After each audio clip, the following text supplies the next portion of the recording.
श्रीनिवासाय मंगलम नित्याय निरवध्याय सत्यानंदचिदात्मने सर्वान्तरात्मने श्रीमद्वेंकटेशाय मंगलम सर्वान्तरात्मने श्रीमद्वेंकट అబ్జెక్షన్ చేస్తాడు.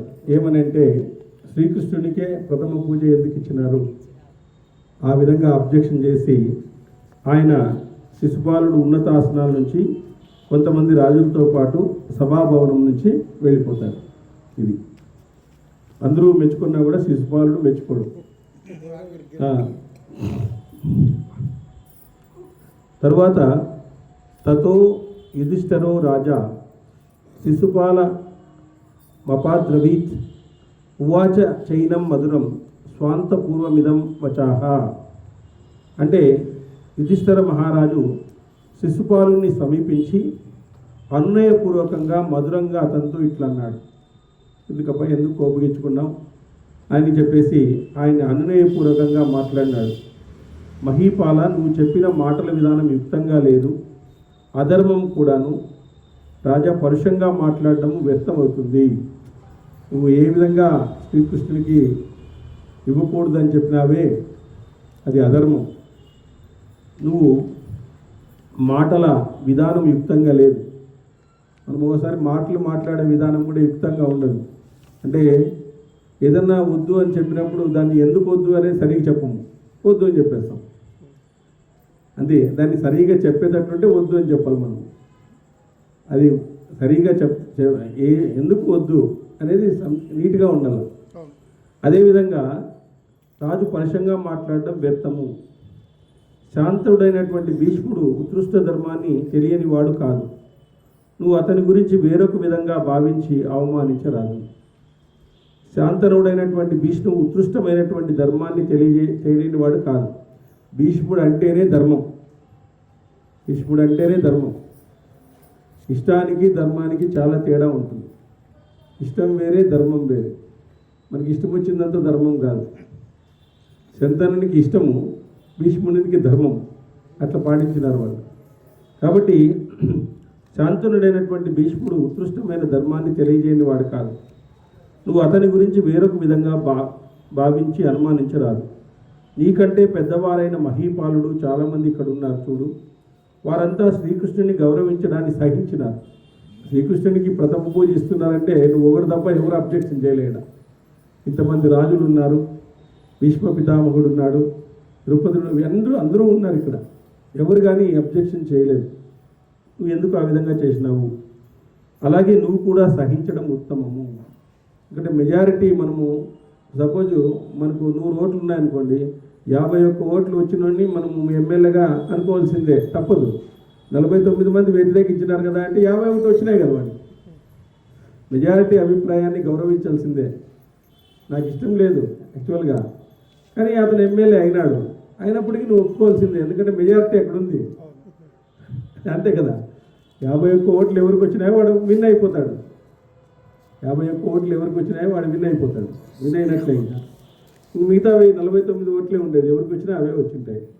కాబట్టి మనం మెజారిటీ రూల్ తీసుకుంటే మనం ఆమోదించాల్సిందే ఎవరినన్నా కూడా. వద్దన్నా కూడా ఆయన కథ వేరే, అది త్రేతాయుగం. ఒక్కరు వద్దన్నా కూడా ఆయన తీసుకుంటా ఉండలేదన్నమాట. కానీ ఈ ఇది ద్వాపరయుగం వచ్చేసరికి కొద్దిగా ధర్మం క్షీణించింది. 2 పాదాలకు పడిపోయింది. ఇంకా 2 పాదాల్లో ధర్మం అనేటువంటిది ఉంది. కాబట్టి అక్కడ కొన్ని అధర్మాలు కూడా జరిగినాయి. అదేవిధంగా చేదిరాజు భీష్ముడు కృష్ణుడు యథార్థ తత్వాన్ని బాగా తెలిసినవాడు. కృష్ణతత్వాన్ని భీష్ముడు తెలుసుకున్నంత విధంగా నువ్వు తెలుసుకోలేదు. ఎందుకంటే భీష్ముడు మరి అంపశయ్య మీద పడుకున్నప్పుడు అతను విష్ణు సహస్రనామాన్ని చెప్పించినాడు. అంటే విష్ణువు యొక్క లక్షణాలు, గొప్ప లక్షణాలన్నింటినీ కూడా అందులో పొందుపరిచినాడు. విష్ణు సహస్రనామం అదే కదా. 10 అవతారాల్లో ఉండేటువంటి అన్ని గుణాలని అందులో వర్ణించినాడు. ఆయన 10 అవతారాల్లో ఉండేటువంటి అన్ని గుణాలని అందులో వర్ణించినారు. అదే విష్ణు సహస్రనామం. కాబట్టి భీష్ముడు ఆ విధంగా అంపశయ్య మీద కూర్చొని విష్ణు సహస్రనామాన్ని గానం చేసినాడు. ఆ విధంగా కృష్ణతత్వాన్ని భీష్ముడు తెలుసుకున్నంత విధంగా నువ్వు తెలుసుకోలేదు. మనము తత్వాన్ని తెలుసుకునేటప్పుడు చాలా సునిశ్చితంగా తెలుసుకోవాలి. ఏదో మనకు తెలిసిన 4 విషయాల గురించి మాట్లాడుకుంటూ తత్వం తెలుసు అంటే మనకు అర్థం కాదు అసలు. ఆ తత్వాన్ని క్షుణ్ణంగా మనం పరిశీలించి దాన్ని అనేక రకాలుగా చదివి అనేక గ్రంథాలను మనం చదివి దాన్ని వ్యాఖ్యానించడం అనేటువంటిది చాలా ఇది ఉంటుంది అన్నమాట. ఇందులో వ్యాఖ్యానించే పద్ధతి వేరుగా ఉంటుంది. ఒక్కొక్క దానికి కొన్ని వేల అర్థాలు కూడా వస్తాయి. సంస్కృతంలో ఇప్పుడు పరాభవ అంటే తెలుగులో అయితే పరాభవము అవమానము అని అర్థం. నేను ఈ సంవత్సరం అంతా అవమానాలు ఉంటాయి అని అనుకుంటాను. కానీ దాన్ని సాంస్క్రిట్లోకి మార్చినాం అనుకో, పరా అంటే గొప్పదైన, భవ అంటే సృష్టించుకోవడం, అంటే గొప్పదైన భావాన్ని సృష్టించుకోవడమే పరాభవ అని వస్తుంది. గొప్పదైన భావాన్ని సృష్టించుకోవడమే పరాభవ అని వస్తుంది. మరి ఈ సంవత్సరానికి అధిపతి గురువు బృహస్పతి. గురువులకు పెద్దపీట ఉంటుంది యాక్చువల్గా చెప్పాలంటే. అధర్మం చేసిన వాడికి చాలా శిక్షలు ఉంటాయి ఈ ఇయర్లో. అధర్మంగా ఉండేటువంటి వాడికి, అధర్మం చేసినటువంటి వాళ్ళకి చాలా శిక్షలు ఉంటాయి ఈ ఇయర్. ఎందుకంటే గురువు బృహస్పతి. బృహస్పతి అంటే విద్య, జ్ఞానానికి అధిపతి. మరి చూడండి, ఆ విధంగా మనము ఆ విడదీయడం వల్ల వచ్చినటువంటిది ఏమిటంటే కొత్తగా వచ్చింటున్నాము. తెలుగులో తీసుకుంటే దాన్ని వేరే రకంగా మార్చుకుంటాం. అదేవిధంగా భీష్ముడు ఇలా అన్నాడు, ధర్మరాజా, లోకంలో అందరికంటే గొప్పవాడైన కృష్ణుణ్ణి అర్పించడాన్ని అంగీకరించని ఈ శిశుపాలుడు అనునయానికి స్వాంతనకు కూడా యోగ్యుడు కాదు. వీడు మొండి పట్టుదల, వీడు అనునయించినా కూడా యోగ్యత లేదు. వీడికి ఈరోజు చెప్పి మంచి విషయాలు చెప్పి అన్నా కూడా నేను ఒప్పుకొని అంటాడు. నేను ఒప్పుకోలేదు.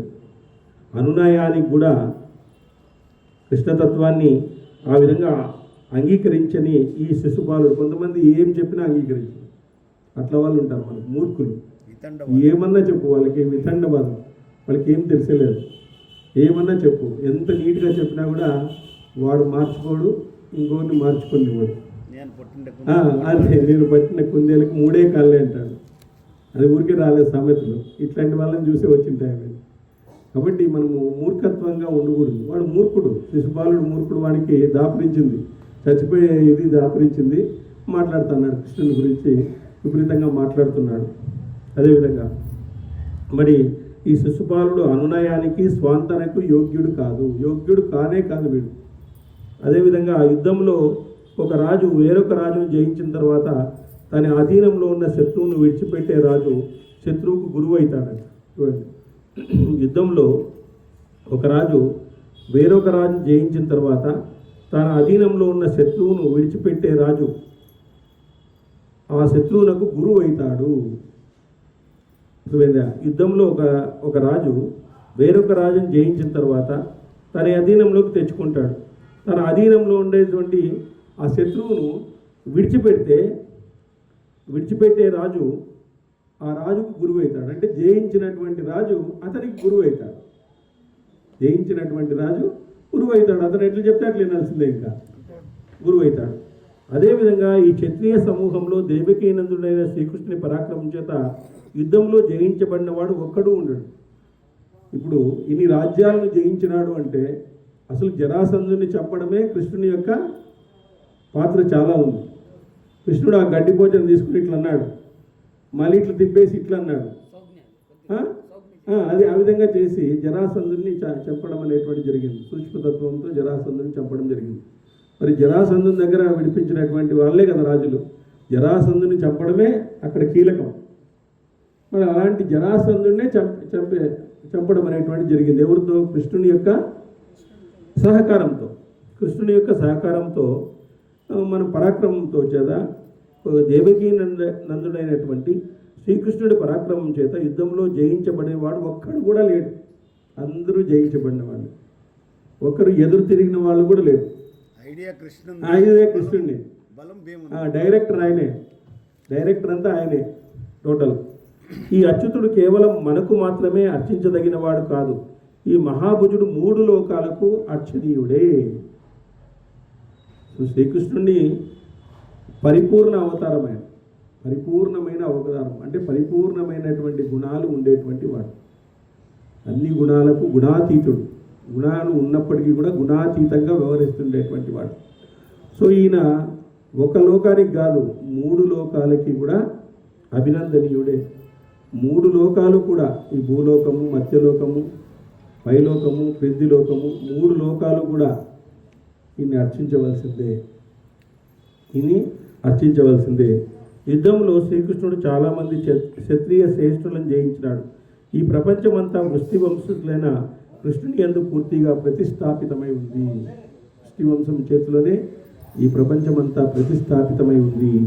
అందువలన వయోవృద్ధులైనప్పటికీ శ్రీకృష్ణుని మనం ముందుగా పూజిస్తాము. మనమంతా వృద్ధులం. అంటే శ్రీకృష్ణుని యొక్క అవతార వయసులో తీసుకుంటే వీళ్ళందరూ కూడా, భీష్ముడు వీళ్ళంతా కూడా ఆయన కంటే సీనియారిటీ కలిగినటువంటి వాళ్ళే. కానీ శ్రీకృష్ణుని మనం ఎందుకు గౌరవిస్తాము? జ్ఞానంతో గౌరవిస్తాము. జ్ఞానానికి పెద్దపీట ఎప్పుడైతే వేస్తామో అప్పుడు ఎవరైనా మనం గౌరవించాల్సిందే. జ్ఞానంలో పెద్దవాడిని, చిన్నవాడైనా పెద్దవాడిని గౌరవించాల్సిందే. ధర్మంలోను జ్ఞానంలోను ఎవరినైనా కూడా మనము చిన్నవాళ్ళైనా కూడా వాళ్ళకి చేతులెత్తి నమస్కరించాల్సిందే. అంటే వాళ్ళలో ఉండేటువంటి ఆ జ్ఞానానికి మనం నమస్కరిస్తాం, వాళ్ళకి కాదు. జ్ఞానానికి, వాళ్ళు చేసేటువంటి ధర్మానికి, వాళ్ళు చేసినటువంటి సత్కార్యాలకి, దీనికి వాళ్ళని మనము గౌరవించాల్సిందే, తప్పదు. చిన్నవాళ్ళైనా, మనకంటే చిన్నవాళ్ళైనా మనం తెలుసుకోవాల్సిందే. ఎందుకంటే మనకంటే చిన్నవాళ్ళ నుంచి కూడా ఒక్కోసారి మనకు జ్ఞానం వస్తుంది, మనకి తెలియని విద్య వస్తుంది. చిన్నవాళ్ళ నుంచి కూడా నేర్చుకోవాలంట. వి లెర్న్ ఫ్రమ్ ఎవ్రీథింగ్ అంట. ప్రతి ఒక్కరి నుంచి మనం నేర్చుకోవాల్సిందే. ప్రపంచంలో అందరూ గురువులే. 24 మంది గురువులు చెప్పాడు ఆయన, దత్తాత్రేయుడు. 24 మంది గురువులతో నేను నేర్చుకున్నాను అని చెప్పినాడు. ఎవరు? పశుపక్షాదులు. చీమ కూడా పశుపక్షాదుల నుంచి కూడా నేను నేర్చుకున్నాను అని చెప్పినాడు. పశుపక్షాదుల నుంచి నేర్చుకున్నాను, వేసి నుంచి నేర్చుకున్నాను, చెక్క కొట్టే వాడి నుంచి నేర్చుకున్నాను, గుడ్లగూబు నుంచి నేర్చుకున్నాను, మిడత నుంచి నేర్చుకున్నాను, గాలి నుంచి నేర్చుకున్నాను, భూమి నుంచి సహనాన్ని నేర్చుకున్నాను, గాలి నుంచి నిస్సంగత్వాన్ని నేర్చుకున్నాను, కొండ చిలువ నుంచి బాగా తినిన తర్వాత అది ఎవరికి హాని చేయదు, ఒక చోట ఎండిపోతుంది అనమాట, సంతృప్తిగా ఉండిపోతుంది. తన దగ్గరకు వస్తూనే తీసుకుంటుంది తినదు అనమాట. సో అది జంతువులకు ఉండే గొప్ప లక్షణం. ఆ విధంగా దాని నుంచి నేను నేర్చుకున్నాను. ఇట్లా 24 మంది గురువుల నుంచి కూడా నేను నేర్చుకున్నాను అని చెప్తాడు ఆయన. అంత పెద్ద దత్తాత్రేయ స్వామి చిన్న చీమల నుంచి, చిన్న వేశ్య నుంచి ఏం నేర్చుకున్నాడు? ఈ విటులకు అందరికీ కూడా నా శరీరం ఇచ్చే బదులు భగవంతునికి అర్పిస్తే నాకు గొప్పగా ఉంటుంది కదా అని వేసి అనిపోయిందంట ఆయన. అది ఆమె నుంచి అది నేర్చుకున్నాడు. ఈ శరీరాన్ని భగవంతునికి అర్పిస్తే చాలు కదా అని చెప్పేసి. సో అట్లా 24 మంది గురువుల ద్వారా ఆయన అనేకమైనటువంటి విద్యలు మనం ఎవరి నుంచి అయినా నేర్చుకోవచ్చు. ప్రతి ఒక్కరూ మనకు గురువే. మనకు తెలియంది తెలిపేటువంటి వాడు ప్రతి ఒక్కరూ మనకు గురువే అని చెప్పేసి ఆయన చెప్పడం అనేటువంటి జరిగింది. అందువల్ల వయోవృద్ధులైనప్పటికీ కూడా శ్రీకృష్ణుని మనం ముందుగా పూజిస్తాం, ఇతరులను కాదు. నువ్వు ఈ విధంగా మాట్లాడడం తగదు, నీకు అటువంటి బుద్ధి కూడా ఉండకూడదు, నీకు ఇట్లా బుద్ధి ఉండకూడదయా అని ధర్మరాజు శిశుపాలంతో చెప్తున్నాడు. రాజా, చాలామంది జ్ఞానవృద్ధులను నేను సేవించాను. ఇక్కడికి వచ్చిన ఆ పెద్దలు చెప్పగా గుణవంతుడైన శ్రీకృష్ణుడు సత్పురుష సమ్ముతుడైన గుణాలను నేను విన్నాను. పుట్టిన నుంచి ఇతడు చేసిన పనులు ప్రజలు పలుమార్లుగా ఎన్నోసార్లు నేను విన్నాను. ఈయన పుట్టుకతోనే ఆయుధాలతో పుట్టినాడు.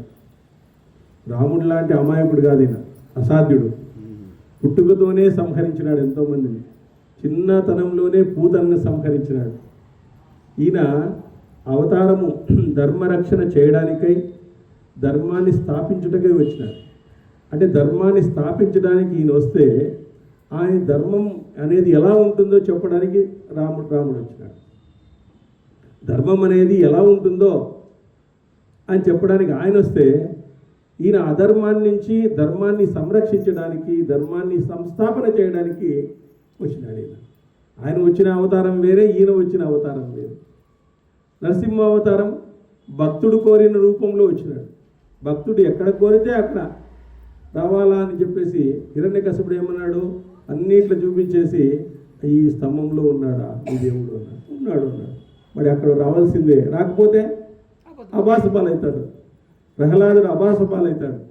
అందుకే వాడు ఎక్కడ చూపిస్తాడో అన్ని చోట్ల విష్ణు నరసింహతత్వం నిండి ఉందంట. అక్కడంతా కూడా ఎక్కడ చూపిస్తాడు వాడు, ఇక్కడెక్కడో చూపిస్తాడు ఖచ్చితంగా. అక్కడి నుంచి రావడానికి వాడు ఎక్కడ చూపిస్తే అక్కడి నుంచి రావడానికి, అంటే భక్తుని మాటను నిజం చేయడానికి, అంటే ఆయన నువ్వు ఎక్కడైనా చూసుకో, ఎక్కడైనా చూసుకో, నువ్వు వస్తాడు. నువ్వు ఎక్కడి నుంచి ఎక్కడ కావాలంటే అక్కడి నుంచి వస్తాడు అని చెప్పేసినాడు. కాబట్టి అక్కడి నుంచి రావాల్సిందే అని చెప్పేసి ఆ స్తంభాన్ని చూపిస్తే స్తంభం నుంచి బయటకు వచ్చినాడు. సో అట్లా ఒక్కొక్క అవతార ప్రయోజనము ఒక్కొక్క రకంగా ఉంటుందన్నమాట. సో శ్రీకృష్ణుడు చేసిన పనులు అట్లాంటివి కాదు. శకటాసురుని సంహరించినాడు, ఎంతోమందికి మోక్షాన్ని ఇచ్చినాడు. మరి పాలలో ఉండేటువంటి అనేక ఇండ్లలో పాలను తీసుకుని పేదవాళ్ళైనటువంటి గోపాలకు పంచినాడు ఆయన. పేదవాళ్ళకు పంచినాడు ఆయన. వాళ్ళ దగ్గర నుంచి తీసుకొని పేదవాళ్ళకు పంచినాడు ఆయన. మరి ఈ విధంగా అనేకమైనటువంటి కార్యక్రమాలు చేసినాడు శ్రీకృష్ణ భగవానుడు. చిన్న చిన్న లీలల ద్వారా ఎంతో ఆధ్యాత్మికమైనటువంటి రహస్యాలను తెలియజేసినాడు. ఇప్పుడు మీగడ ఉందనుకోండి, మనము పెరుగును చిలికినప్పుడు ఏమవుతుంది, మీగడంతా పైకి వచ్చేస్తున్నాడు. ఆ మీగడ మజ్జిగలో కలవదన్నమాట. కాబట్టి మనం మీగడలా ఉండాలంట, దేనిలోనూ కలవకూడదంట. అట్లా ఉండాలంట మనం. మనిషి తత్వము మీగడలాగా ఉండాలంట, దేన్ని అంటుకోకూడదంట. అది అంటుకోదు, దాని నుంచి తీసేయచ్చు ఈజీగా. మజ్జిగలో నుంచి వెన్నను తీసేయచ్చు చిలికిన తర్వాత. ఆ విధంగా ఉండాలంట మనం లోకంలో అని చెప్పేసి అద్భుతమైనటువంటి తత్వాన్ని చెప్తాడు. మరి ఇట్లాంటి అద్భుతమైనటువంటి పనులను చేయడం వల్లే శ్రీకృష్ణుడు ప్రథమ పూజకు అర్హత సాధించినాడు. కాబట్టి చేజిరాజా, మేము శ్రీకృష్ణుని కామం వలన బంధుత్వాన్ని పురస్కరించుకొని కానీ చేసిన ఉపకారాన్ని దృష్టిలో పెట్టుకొని పూజించడం లేదు. మాకేదో సహాయం, కామం అంటే మా కోరిక వల్ల మేము ఆయన్ని ఇది చేయడం లేదు. బంధుత్వం వల్ల మేమేమి ఆయన్నేమి ఇది చేయలే. అతడు భూలోకంలో ప్రాణులందరికీ సుఖాన్ని కలిగించినాడు, ధర్మాన్ని నిలబెట్టినాడు, ధర్మాన్ని సంస్థాపన చేసినాడు. ఎంతోమంది రాజులు అతని దగ్గర బంధించబడితే అన్యాయంగా వాళ్ళందరినీ కూడా విడిపించినాడు. అందరినీ ఒక తాటిపైకి తీసుకుని వచ్చినాడు. ధర్మంగా పరిపాలించేటువంటి ధర్మరాజును రాజుగా చేశాడు. ధర్మంగా పరిపాలించమని, ధర్మం గురించి ప్రచారం చేయడానికి, ధర్మాన్ని ఆచరించడానికి కావాల్సినటువంటి ఏర్పాట్లను ఆయన చేసినాడు. కాబట్టి ఆయన్ని మనం గౌరవించాలి. ఆయన ఏదో బంధుత్వం వల్ల కానీ చేసిన ఉపకారం వల్ల కానీ కాదు. ఎందుకంటే సత్పురుషులచే పూజించబడిన వాడును ఇతడు. సత్పురుషులందరి చేత పూజించబడినటువంటి వాడు. ఈ కృష్ణుడు ఎవరు? సత్పురుషులు ఉన్నారు. ఎవరు? కుచేలుడు ఉన్నాడు, ఆయనతో పూజించబడినటువంటి వాడు. ఎంతోమంది సత్పురుషుల చేత పూజించబడినారు. ఎంతోమంది గొప్పవాళ్ళు శ్రీకృష్ణుని కీర్తించినారు, ఆయన గుణగానాన్ని చేసినారు.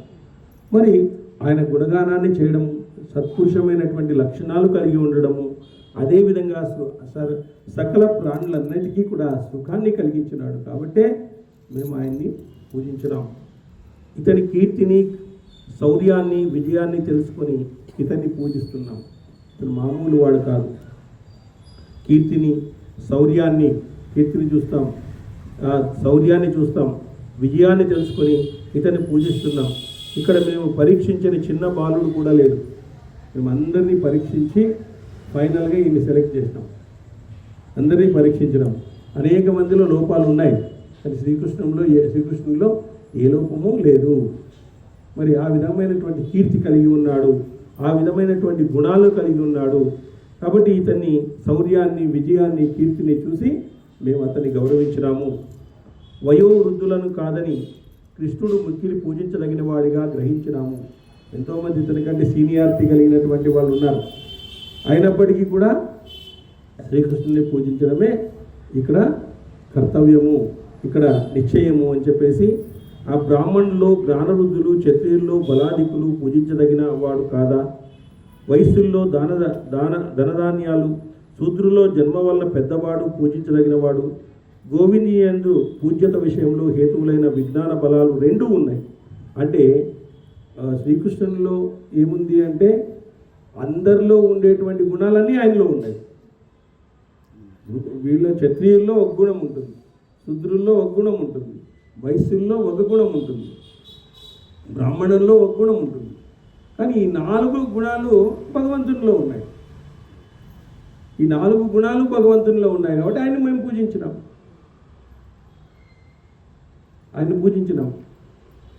కాబట్టి ఆ విధంగా ఉన్నారు. దాంట్లో పూజించదగిన వాళ్ళు ఉన్నారు, వీళ్ళకంటే వయోవృద్ధులైనటువంటి వాళ్ళు జ్ఞానవృద్ధులుగా ఉన్నారు, వాళ్ళని కూడా పూజించవచ్చు. కానీ వాళ్ళలో ఉండే గుణాలని, మిగతా వాళ్ళలో ఉండే గుణాలని, అందరి గుణాలని చూస్తే అన్ని గుణాలు ఈయనలోనే ఉన్నాయి.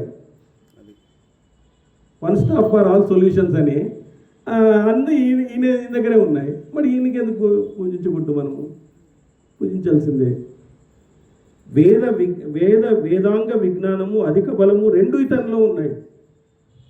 వేదాంగ విజ్ఞానం ఉంది ఆయనకి. జగద్గురువై భగవద్గీతను బోధించినాడు.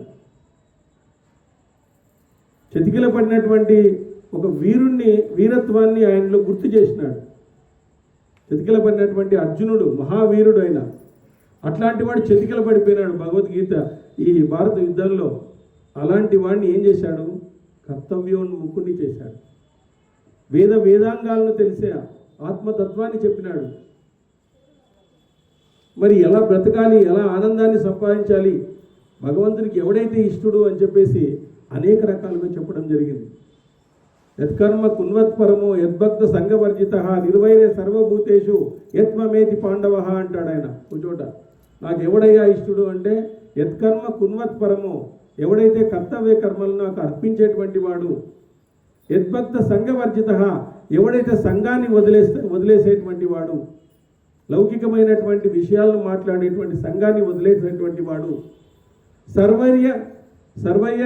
సర్వభూతేషు నిర్వైర్య సర్వభూతేషు అంటే అన్ని జీవుల్లోనూ నన్నే చూసేటువంటి వాడు, అతనే నాకు ఇష్టడు అంటాడు. యత్కర్మ కున్మత్పరమో యద్భక్త సంఘవర్జిత నిర్వైర్య సర్వభూతేషు యత్మమేతి పాండవ అంటాడు. ఈడయ్యా నాకు ఇష్టడు, మిగతా వాడు కాదు. న్యాయాలకు దూరంగా అతీతుడిగా ఉండేవాడిని, బలాబలాలకు దూరంగా ఉండేవాడు, ధర్మ అధర్మాలకు దూరంగా ఉండేటువంటి వాడు, వీడు నాకు ఇష్టడు, వీడు స్థితప్రజ్ఞుడై ఉండేటువంటి వాడు నాకు ఇష్టడు అని చెప్తాడు. అంటే అట్లాంటి వేదాంగాలు ఆయనలో ఉన్నాయి. అధిక బలం ఉంది.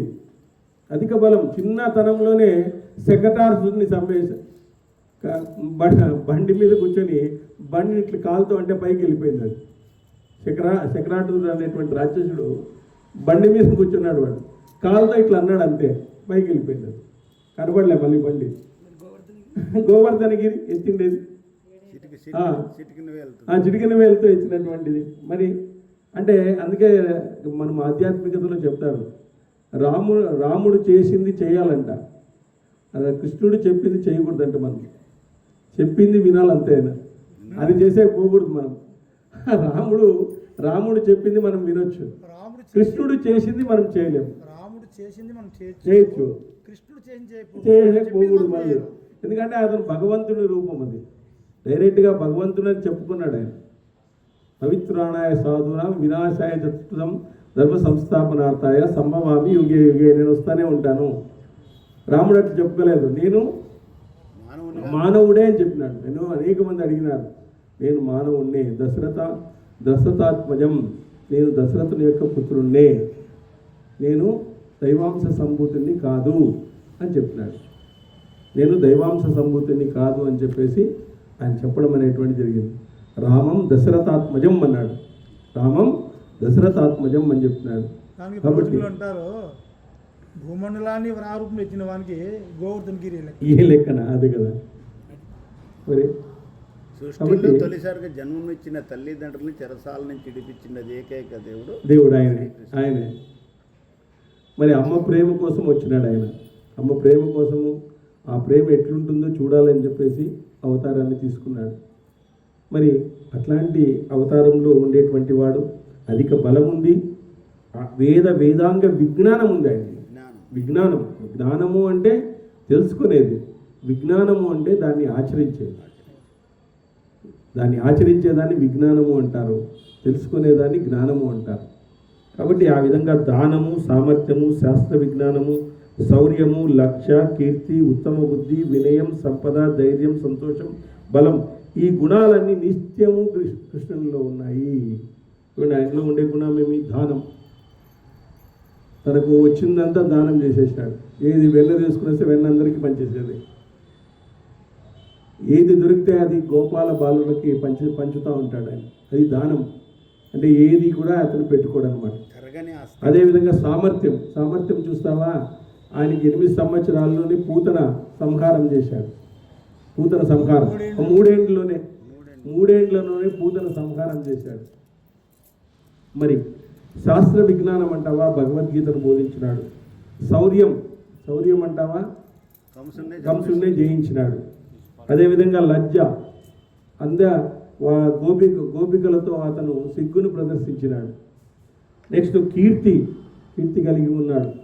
ఉదార బుద్ధి కలిగి ఉన్నాడు. ఉదార బుద్ధి ఆయనలో. రాజసూయ యాగం చేస్తే బ్రాహ్మణులందరికీ కాళ్ళు కడిగినాడు ఆయన. అక్కడ వచ్చినటువంటి బ్రాహ్మణులందరికీ కూడా కాళ్ళు కడిగినాడు. తర్వాత భోజనం చేసిన తర్వాత ఆకులన్నీ ఎత్తేసినాడు. మళ్ళీ కురుక్షేత్రంలో గుర్రాలకి గడ్డి పెట్టినాడు. ఒక రథసారథి మాదిరి ఉండి గుర్రాలకి రథి పెట్టినాడు. మరి ఎవరు చేస్తారు ఈ పనులు చెప్పండి? అంత గోవులు కాపరిగా అయినాడు. మరి అంత సామర్థ్యం ఉండేటువంటి వాడు ఎప్పుడూ కొద్దిగా చదువుకుంటేనే ఎవరన్నా నన్ను గుర్తించలేదనుకో, వాడు వెళ్ళిపోతాడు, బయటికి వెళ్ళిపోతాడు. నన్ను ఎవడు చదువుకున్నవాడు, నేను ఇంత బాగా చెప్పేవాడిని, నన్ను గుర్తించలేదు అని చెప్పేసి బయటికి వెళ్ళిపోతాడు. వాడు చిన్న ఏదో జ్ఞానం ఉంటేనే కోపగించుకొని వెళ్ళిపోతాడు. మరి అఖిలాండ కోటి బ్రహ్మాండ నాయకుడైనటువంటి ఆయన వాళ్ళతో పాండవులకే తెలియదు ఆయనకు. ఆ విధంగా ఆయనకు అన్ని శక్తులు ఉన్నాయని చెప్పేసి పాండవులకే తెలియదు. విశ్వరూప సందర్శన యోగం వచ్చే వరకు పాండవులకే తెలియదు. విశ్వరూప సందర్శన యోగంలో విశ్వరూపాన్ని చూపిస్తాడు ఆయన ఎవరు అని చెప్పేసి. అప్పుడు అర్జునుడు భయపడిపోతాడు. నేను చూడలేని కృష్ణాన్ని, ఈ రూపమే కావాలి నాకు, ఆ రూపాన్ని నేను చూడలేకుండా పోతున్నానని చెప్పేసి ఏడ్చేస్తాడు ఒకసారి అర్జునుడు.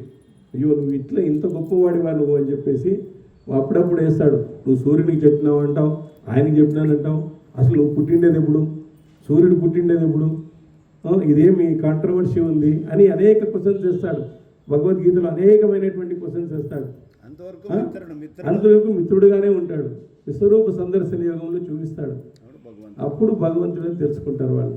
ఓహో మేము కరెక్ట్ అయిన షెల్టర్లోనే ఉన్నాం మేమందరూ కూడా అని చెప్పేసి ఇంకా సరే ప్రొసీడ్ అయిదామని చెప్పేసి అప్పటికి నష్టో మోహో కృష్ణ అంటాడు. అప్పటికి అంటాడు, ఇప్పటి వరకు నేను చెప్పింది నీకు ఇష్టమైతేనే పాటించు అని చెప్తాడు. అది హిందూ ధర్మంలో ఉండేటువంటి గొప్ప తత్వం. అది మన హిందూ ధర్మం ఏం చెప్తుందంటే అంతా చెప్తుంది, నీకు ఇష్టమైతే పాటించు లేకుంటే సావు అంటుంది. అంతే. నష్టో మోహో కృష్ణ అంటాడు.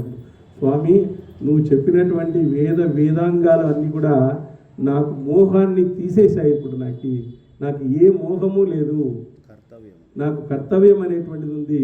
కర్తృత్వాన్ని నువ్వు తీసేసినావు, నువ్వు ఏం చేయమంటే అది చేస్తాను అని చెప్పేసి అప్పుడు చెప్తాను. నువ్వు ఏం చేయమంటే అది చేస్తాను, నేను ఒకటేస్తానని చెప్పేసి అప్పుడు మోహాన్ని తీసుకుంటాడనమాట. అంటే మనిషిలో మోహాన్ని పోవాలంటే ఆయన దాదాపుగా 16 అధ్యాయాలు చెప్పినాడు. మనకి ఎన్ని అధ్యాయాలు చెప్తే పోతుందో అర్థం కాదు. భాగవతం అయిపోయింది, రామాయణం అయిపోయింది. కొంతమందిని చూస్తుంటాను, వాళ్ళు పూజలు అవి చేసేవాళ్ళు, వీళ్ళందరినీ చూస్తూ ఉంటాము. ఒక 2 ఏళ్ళు అయిన తర్వాత, పూజలు అన్నీ అయిన తర్వాత వాళ్ళు అదే కోపంతోనే ఉంటారు. ఆ పొద్దు ఇంకా వాళ్ళకి పోలేదనిపిస్తుంది అనమాట. ఎక్కడ పోయినా కొంతమంది ఒక 2 ఏళ్ళు 3 ఏళ్ళ తర్వాత వీళ్ళు ఏమైనా మార్పు వచ్చిందని చూస్తే ఏం మార్పు వచ్చిండదు, అదే సేమ్ ఉంటారు. సేమ్ అదే. ఏం పిచ్చారు వేస్ట్ కదా. ఇంకా కొద్దిగా అహంకారం పెరుగుతుంది, ఇంకా కొద్దిగా అహంకారం కూడా పెరుగుతుంది. మనం అవన్నీ దించుకోవాలా. ఈ సమాజం కోసం కాదు, అహంకారాన్ని దించుకునేది ఏదో భౌతిక ప్రపంచంలో జీవించడానికి కాదు, మనం ఆధ్యాత్మిక ప్రపంచానికి, మనం భగవంతుని చేరుకోవడానికి అవన్నీ తీసేసుకోవాలి. మనం భౌతిక ప్రపంచంలో నేను పిచ్చోడు అనొచ్చు.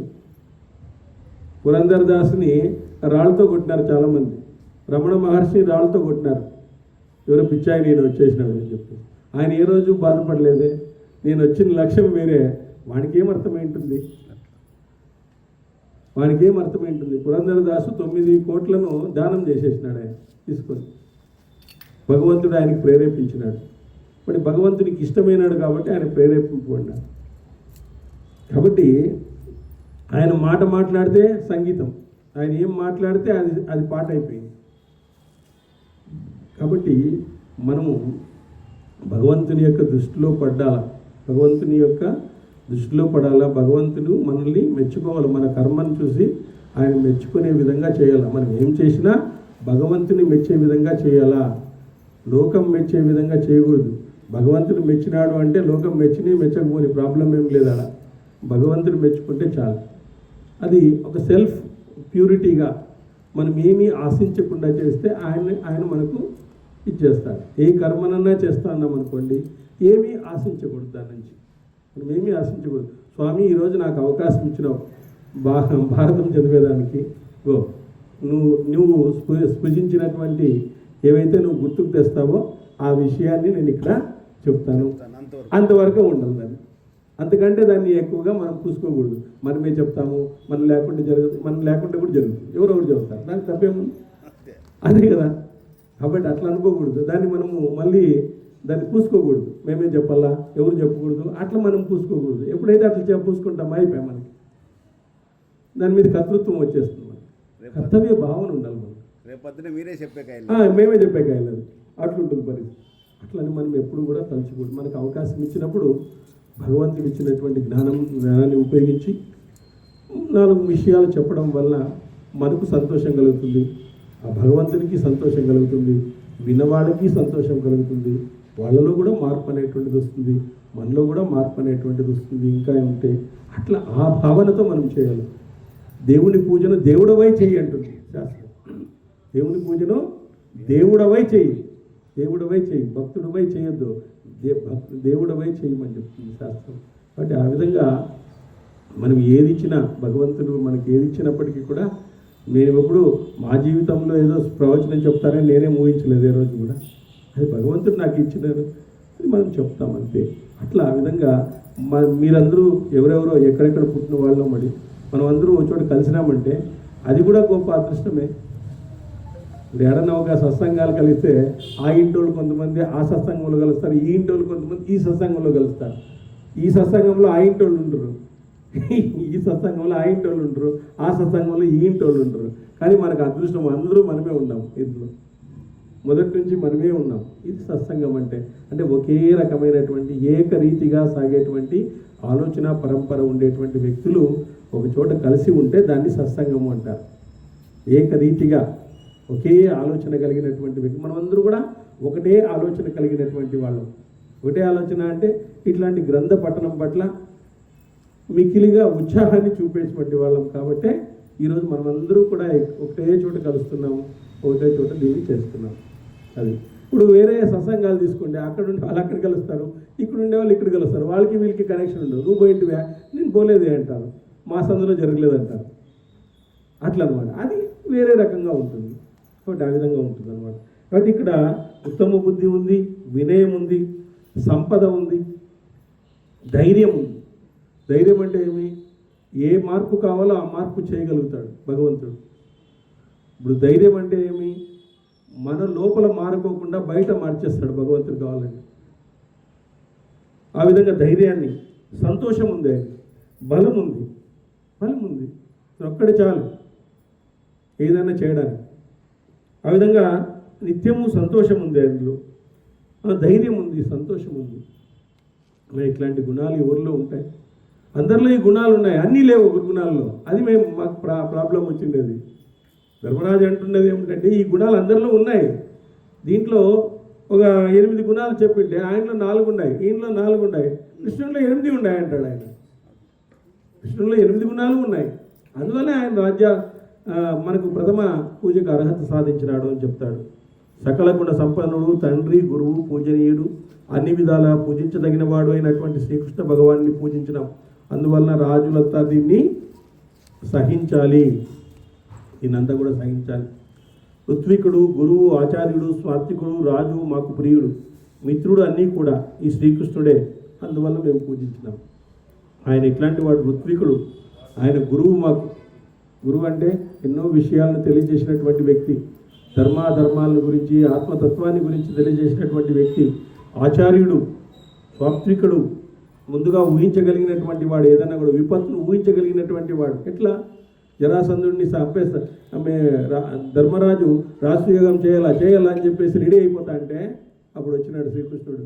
ఏంపా కొద్దిగా ఆగప్ప, జరాసంధుడు చచ్చే వరకు ఆయన చేయకూడదు, నువ్వు చేసినావంటే వాడు వచ్చేస్తాడు, వాడు వచ్చేసి మొత్తం నాశనం చేసేస్తాడు దాన్ని. వాడిని ఫస్ట్ మట్టు పెడితే తప్ప మనము రాజసూయాగం చేయకూడదు అని సాత్వికుడుగా, అంటే ముందే ఊహించి ముందు జరిగేటువంటి అపాయాలు విపత్తుల గురించి ముందే ఊహించి చెప్పేటువంటి వాడిని సాత్వికుడు అంటారు. అట్లాంటి లక్షణం కలిగినటువంటి వ్యక్తి అయ్యా శ్రీకృష్ణ భగవానుడు. ఆయన మామూలు వాడు కాదు, అందువల్లే ఆయన్ని మేము పూజించినాము. అదేవిధంగా ఈ లోకాలన్నిటికీ ఉత్పత్తి ప్రళయాలు శ్రీకృష్ణుని యందే ఉన్నాయి. ఈ లోకాలన్నీ ఉత్పత్తి ప్రళయాలు, దీని ప్రళయం వైపు తీసుకుపోయేవాడు కూడా ఆయనే. ఎందుకంటే గురువు రూపంలో ఉన్నాడు. కలియుగంలో ఎవరు పుట్టలేదు. త్రేతాయుగంలో రాముడు పుట్టినాడు, సత్యయుగంలో నరసింహస్వామి ఉద్భవించినాడు, ద్వాపరయుగంలో శ్రీకృష్ణుడు పుట్టినాడు. ఆ ముగ్గురు కలిసి గురువు రూపంలో ఉన్నారు కలియుగంలో. ఆ గురువుకి ఏం ఇచ్చినాడు? 3 వరాలు ఇవ్వమని చెప్పినాడు. బాగా పఠనం చేసే వాళ్ళకి, ధర్మాన్ని పాటించే వాళ్ళకి గురువు 3 గుణాలు ఇచ్చేస్తాడంట. గురువు ఏ విధంగా ఉంటాడంటే కలియుగంలో కల్పవృక్షము, కామధేనువు, చింతామణి 3 ఇస్తాడంట ఆయన. కల్పవృక్షము, కామధేనువు, చింతామణి 3 ఇచ్చేస్తాడంట ఆయన. ఎవరు? గురువు. ఇప్పుడు కలియుగానికి ఆయనే ఆది పురుషుడు. అది ఆ గురువే, భగవంతుడే గురువు రూపంలో ఉన్నాడు ఈడ. ఇప్పుడు శంకరాచార్య ఎవరు? సాక్షాత్తు శివుడైనా, సాక్షాత్తు శివుడే. కృష్ణుడు జగద్గురువు. మధ్వాచార్యులు ఎవరు? సాక్షాత్తు ఆంజనేయ స్వామి.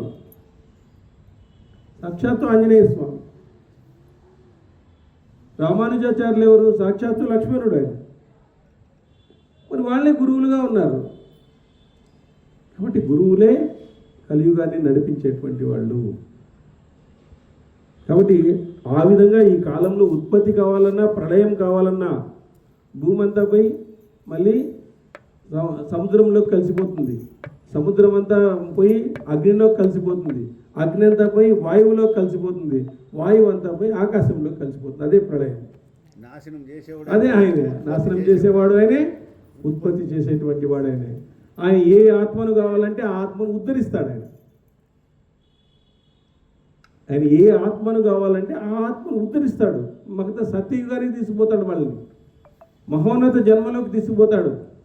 ఉద్ధరే ఆత్మానం ఆత్మాద అవసాదయే, ఆత్మనే బంధు ఆత్మనే రుద్రాత్మణ అంటాడు. నిన్ను నువ్వు ఉద్ధరించుకోవయ్యా. వాడిని చూసుకొని వీడిని చూసుకొని పోటీ పడొద్దు, వాడిని చూసుకొని వీడిని చూసుకొని కంపేర్ చేసుకోవద్దు. వాడు చెప్పిందే న్యాయం అనొద్దు, వీడు చెప్పిందే అన్యాయం అనొద్దు, ఇంకోటి చెప్పిందే ఇంకోటి అనొద్దు. సరైనటువంటి గురువును పట్టుకో. తద్విద్ధి ప్రణిపాతేన పరిప్రశ్నేన సేవయ అంటాడు. ఒక ప్రశ్నను వేసుకో గురువుల దగ్గర, పరిప్రశ్నను వేసుకో. పరిప్రశ్న అంటే ఏమి? నేనెవరు? నేను ఎంతకాలం ఉంటాను? నేనేం చేయాలి? నాకుండే అడ్డంకులేమి? నేను చేయవలసిన పనేమి? నేను తర్వాత ఎక్కడ పోతాను? ఈ ప్రశ్నలు. తద్విద్ధి ప్రణిపాతేన పరిప్రశ్నేన సేవయ ఉపదేక్షంతియే జ్ఞానం జ్ఞానిన సత్వదర్శిన. ఎవరైతే సత్వగుణాన్ని కలిగి ఉంటారో, జ్ఞానులైనటువంటి వాళ్ళు ఎవరైతే సత్వగుణాన్ని కలిగి ఉంటారో వాళ్ళ దగ్గరకు వెళ్ళి పరిప్రశ్నను వేసి వాళ్ళ నుంచి భగవంతుని గురించి తెలుసుకొని ఆ విధంగా నిన్ను నువ్వు ఉద్ధరించుకో అని చెప్తాడు భగవంతుడు. ఇంతకంటే ఎవరు చెప్తారు చెప్పండి?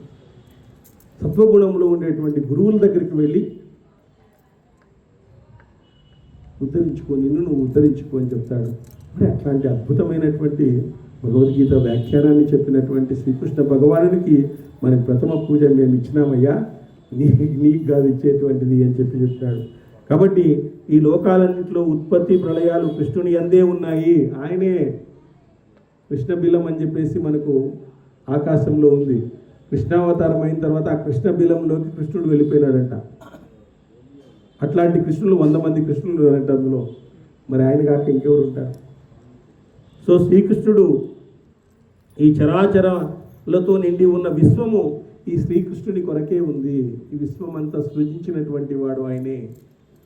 అదేవిధంగా ఈ శ్రీకృష్ణుడు అవ్యక్త ప్రకృతి సనాతనుడైన కర్త, సర్వ ప్రాణుల కంటే ఉత్కృష్టుడు, అందువలన అచ్యుతుడు, మిక్కిలి పూజించదగిన వాడు. అర్జునుడితో అంటాడు భగవద్గీతలో, ఏమంటాడు? నువ్వు నేను ఫస్ట్ నుంచి ఉన్నామయ్యా. ఈ జీవరాశి ఎప్పుడు ఏర్పడిందో నువ్వు ఉన్నావు, నేను ఉన్నావు. నీకు ఉన్నావని తెలియదు, నాకు ఉన్నానని తెలుసు అంటాడు. అంతే. నీకు ఉన్నానని తెలియదు, నాకు ఉన్నానని తెలుసు అని చెప్తాడు. అంతే. నాకు తెలుసు ఆ విషయము, నేను ఉన్నాను అని చెప్పేసి. నువ్వు ఉన్నావు కానీ నీకు తెలియదు. అందువల్ల నువ్వు దేవుడైనా నువ్వు జీవుడైనా నేను దేవుడైనాను అంటాడు. క్వాలిటీ అదే కదా, వేరే ఏం లేదు. కాబట్టి నీకు నేను ఉన్నాననే విషయం నీకు తెలియదు. గత జన్మల్లో నేను ఉన్నానా, ఇప్పుడు మనం లేరున్నాను అయితే గత జన్మలో నువ్వు ఏమిగా పుట్టినావు నాకు తెలియస్తారంటావు. నాకు తెలియస్తారంట. గత జన్మలో ఎవరేమిగా పుట్టినారనేది భగవంతునికి తెలుసు. భగవంతునికి తెలుసు ఎవరేమిగా పుట్టినారని. మనుషులందరినీ 8 రకాలుగా విభజించినాడు ఆయన. 8 రకాలు ఉండేటువంటి వాళ్ళని ఆ 8 రకాలు సంబంధించినటువంటిదంతా ఆయన దగ్గర ఉంటుంది అన్నమాట. 8 రకాలు ఉంటారు మనుషులంతా కూడా. అంటే సత్వ అంటే ఏమి? మంచిగా ఉంటారు, చాలా అతి మంచిగా ఉంటారు కొంతమంది. అట్లా సత్వ రజో, కొంతమంది సత్వగుణం ఉంటుంది, రజోగుణం ఉంటుంది, 2 ఉంటాయి. కొంతమందికి సత్వ తమో, సత్వగుణం ఉంటుంది, ఎక్కువ లేజీ ఫెలోస్, ఇంట్లో పండుకొని నిద్రపోయింటారు. సత్వగుణమే మంచివాళ్ళే, అన్నీ కావాలంటారు. కరెక్ట్ భజన టైంకి ఇంట్లో పండుకొని నిద్రపోయింటాడు. ఆడబోతా లేకపోయిపోతాను. సత్వగుణమే మంచివాడే పాపం. కొంతమంది రజో ఉంటారు. రజో అంటే ఏమి? ప్రీతమైన అహంకారం. వాడికి ఏమి చేయలేము. వాడిని ప్రతి దాంట్లోనూ వాడే ఉండాలా, ప్రతి దాంట్లోనూ వాడికే పేరు రావాలా.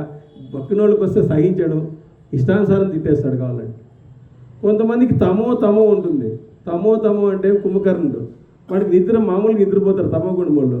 వాడు 24 గంటలు నిద్రపోతాడు. 24 hours, 24/7. వాడిని కూడా ఒకసారి రావణాసునికి చెప్పినాడు, ఎందుకు తెస్తావన్నా సీతమ్మని. వాడు కూడా వాడిని కూడా జ్ఞానం మేల్కొనింది. ఎందుకు తెస్తావన్నా ఊరికి అనవసరంగా, ఆమె విడిచిపెట్టకూడదా, అనవసరంగా తెచ్చి మొగంతా ప్రాబ్లం చేస్తాను నువ్వు అని వాడు కూడా చెప్పినాడు లాస్ట్కి రావణాసుని. నాకు నిద్ర చెడుతుంది ఊరికే. ఆయన నేల తీసుకుని ఎంతోమంది ఉన్నారు కదా నీకు రాజభవనంలో. మండోదర్ అంటుంది, నా అందంలో కానీ, నా శక్తిలో కానీ, నా ప్రాతిపత్యంలో కానీ సీత ఏ పాటికి సమానం కాదంటుంది ఆయన. ఎందుకు తెచ్చినావయ్యా, ఈ కొట్టుకోవాల్సి వస్తుంది నీ దగ్గర అని చెప్పేసి. ఇట్లా ఎంతమంది చెప్పినా వాడు ఈనాడు వాడు ఎంత చెప్పినా ఈనాడు. శ్రీరామచంద్రుడు బాణాలన్నీ కింద పడిపోతే రేపు రాపోరా, మళ్ళీ ఆలోచించుకొని రాపో అని చెప్తాడు. ఆయన రేపు మళ్ళీ వస్తాడు వాడు. మళ్ళీ అట్లా మొండి వాడు. రజో వాడు రజో గుణానికి ఇంకో రజో కలుపుతాడు అన్నమాట. ఇట్లా ఆ సమపాళ్లలో ఉండేటువంటి వాళ్ళని 8 రకాలుగా పిలిచినాడు భగవంతుడు. ఆ 8 రకాలని ఆయన చూసుకుంటాడు. కాబట్టి ఆ విధంగా ఉంటుంది. శ్రీకృష్ణుడు అవ్యక్త ప్రకృతి సమానుడైన కర్త, సర్వప్రాణుల కంటే ఉత్తిష్ఠుడు, అందువలన అచ్యుతుడు, మికిలి పూజించదగినవాడు. బుద్ధి, మనసు, మహత్తు, వాయువు, తేజస్సు, నీరు, ఆకాశము, భూమి, జరాయుజ, అండజ, స్వేజద అండజ జలములు, గుడ్డు నుంచి పుట్టిన వాళ్ళు, స్వేదం నుంచి పుట్టిన వాళ్ళు, ఉద్విజములు, 4 విధాలైన ప్రాణులన్నీ శ్రీకృష్ణుని అందే ప్రతిష్టాపితమైనాయి. ఆయన నుంచే సృష్టి ఉద్భవించింది. ఆయనే చెప్తాను, నేను సృష్టికర్తను నేనే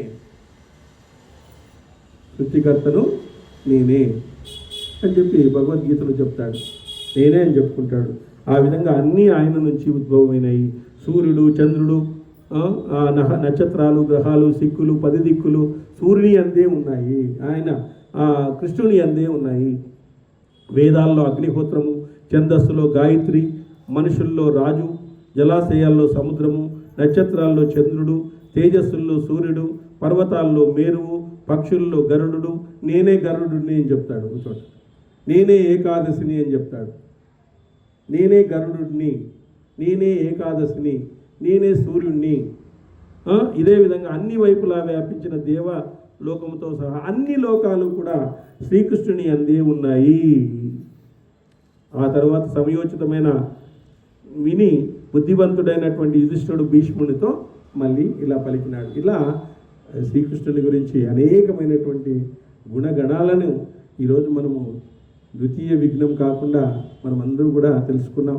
మరి పరాత్ముడైనటువంటి ఆ శ్రీకృష్ణుని యొక్క దయా విశేషాలు మనకు రావాలని, ఆ శ్రీకృష్ణుని యొక్క బోధించినటువంటి భగవద్గీత జ్ఞానం మనకు వంటపడితే మన ఆనందాన్ని ఎక్కడా బయట వెతుక్కోవాల్సిన పని లేదు, మనలోనే మనం వెతుక్కోవచ్చు అని చెప్తూ, యదక్షర పదభ్రష్టం మాత్రాహీనంత యద్భవే తత్సర్యం చమ్యతాదేవ నారాయణ నమోస్తుతే.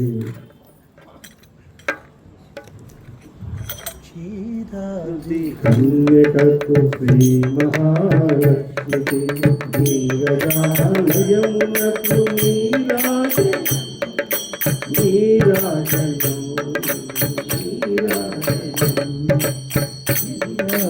కన్యకకు శ్రీ మహాలక్ష్మికి నీరజాలయమునకు నీరాజనం నీరాజనం